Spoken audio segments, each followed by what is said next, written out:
Chegado do Egito e hospedado no epicentro de uma França convulsa, Napoleão encontrava-se numa encruzilhada histórica, quando as maquinações políticas do Diretório atingiram o auge da desagregação. O Estado, corroído por crises militares, financeiras e morais, tornou-se terreno fértil para uma operação que prometia, em poucos dias, substituir um regime moribundo por uma ordem nova. Operação que ficaria conhecida pela dativa etiqueta revolucionária, o golpe de 18 Brumário, do ano 8. O arquiteto civil da conspiração foi Emmanuel Joseph Sieyès, figura de talento jurídico e político, cuja reflexão teórica sobre o Terceiro Estado fizera já escola.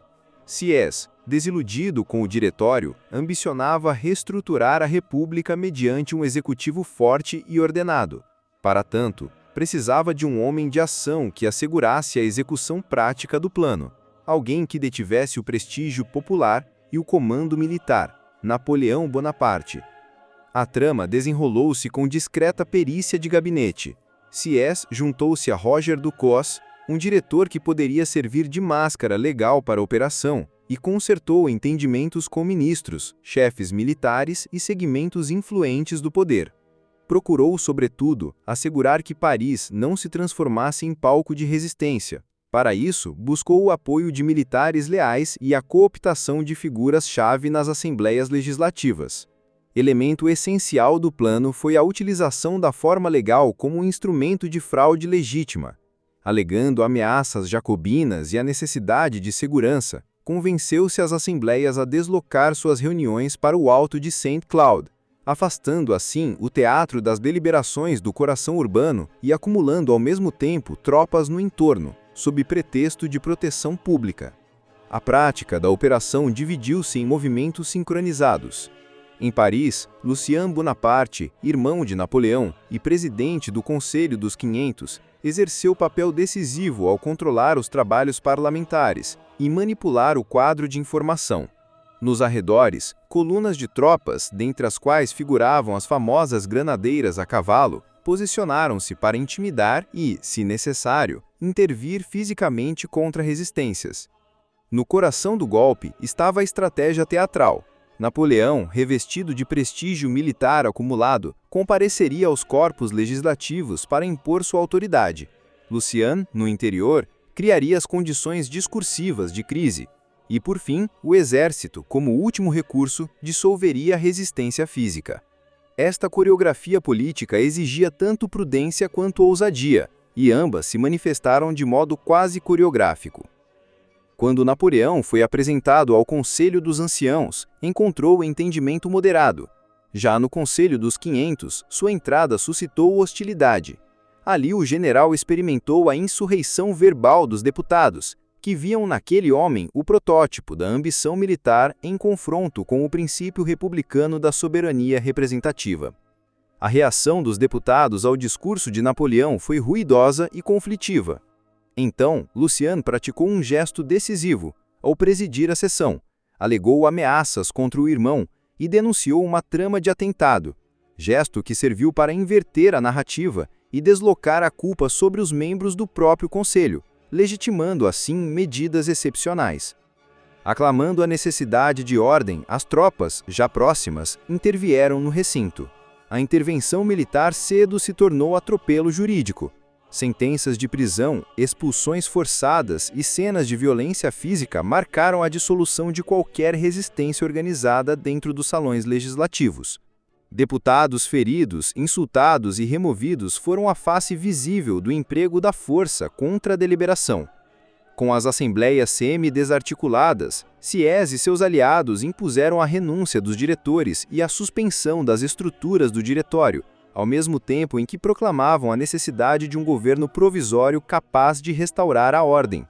Nesta interregna, formou-se o Consulado Provisório, composto por Napoleão, Sieyès e Roger Ducos, coalizão que conjugava prestígio militar, autoridade administrativa e a aparente legalidade do ato.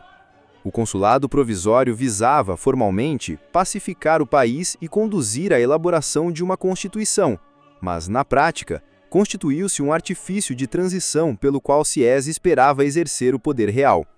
Por detrás do primeiro dos cônsules, Napoleão posicionou-se como figura central cuja energia ficcionalmente restauraria a ordem e cuja autoridade prática não tardaria a sobrepor-se aos planos dos teóricos.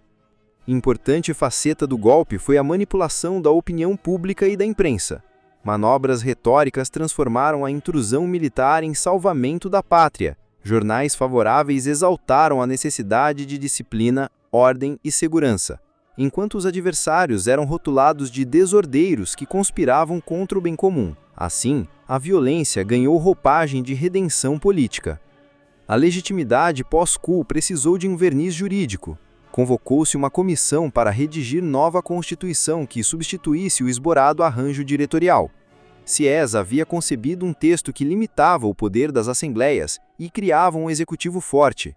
Napoleão, sagaz, apoiou a redação, mas cedo demonstrou que a explicitação constitucional seria instrumento para fixar sua própria ascendência. Nos dias subsequentes, desenvolveu-se uma coreografia institucional, pleitos auxiliares, consultas públicas de fachada e atos administrativos foram encadeados para transformar o golpe em novo princípio constitucional. A República, tal como se conhecera desde 1789, metamorfoseava-se em um regime em que o encadeamento de legalidade e força se daria sob a guarda do primeiro dos cônsules.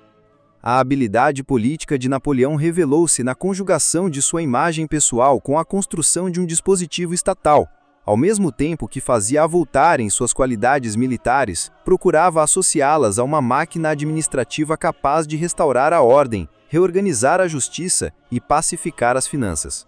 Essa fusão entre carisma e técnica governamental seria traço definidor do consulado. Não obstante as aparências de colegialidade no consulado provisório, em poucos meses tornou-se evidente que o equilíbrio desejado por Sieyès não se manteria. Napoleão era homem de ação e de ambição. Ao ver sua autoridade aceita pela maioria, começou a delinear os mecanismos que fariam de si o centro efetivo do poder, reduzindo gradualmente o papel do mentor intelectual. Para dar um selo de legalidade ao novo ordenamento, promoveu-se um plebiscito sobre a nova Constituição e organizou-se a ratificação popular. Assim procedendo, o golpe de 18 Brumário transmutou-se de fato político em norma constitucional. O povo, chamado a opinar, outorgou, em larga parte concordada e em parte coagida, condição legítima ao regime que se consolidava. A concretização institucional culminou com a substituição do consulado provisório pelo consulado definitivo.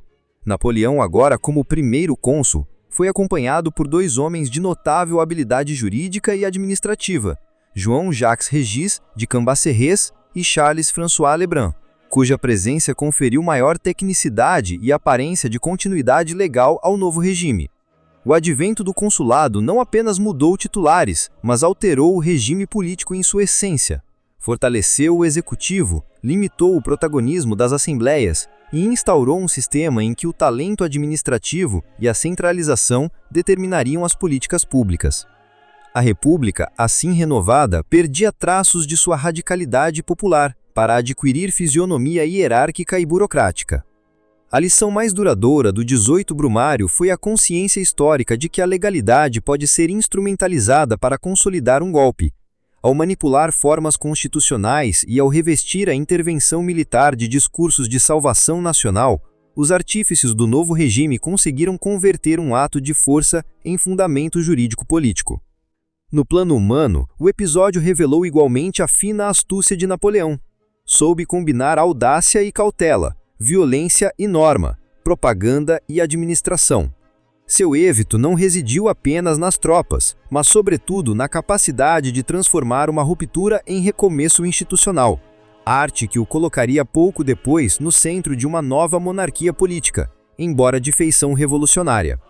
Assim, o 18 Brumário não foi mero golpe de caserna, nem simples manobra parlamentar. Foi operação complexa de substituição institucional que, ao deitar abaixo o diretório e erguer o consulado, primeiro provisório, depois definitivo com o Napoleão, Cambacérès e Lebrun, inaugurou uma nova fase da história francesa.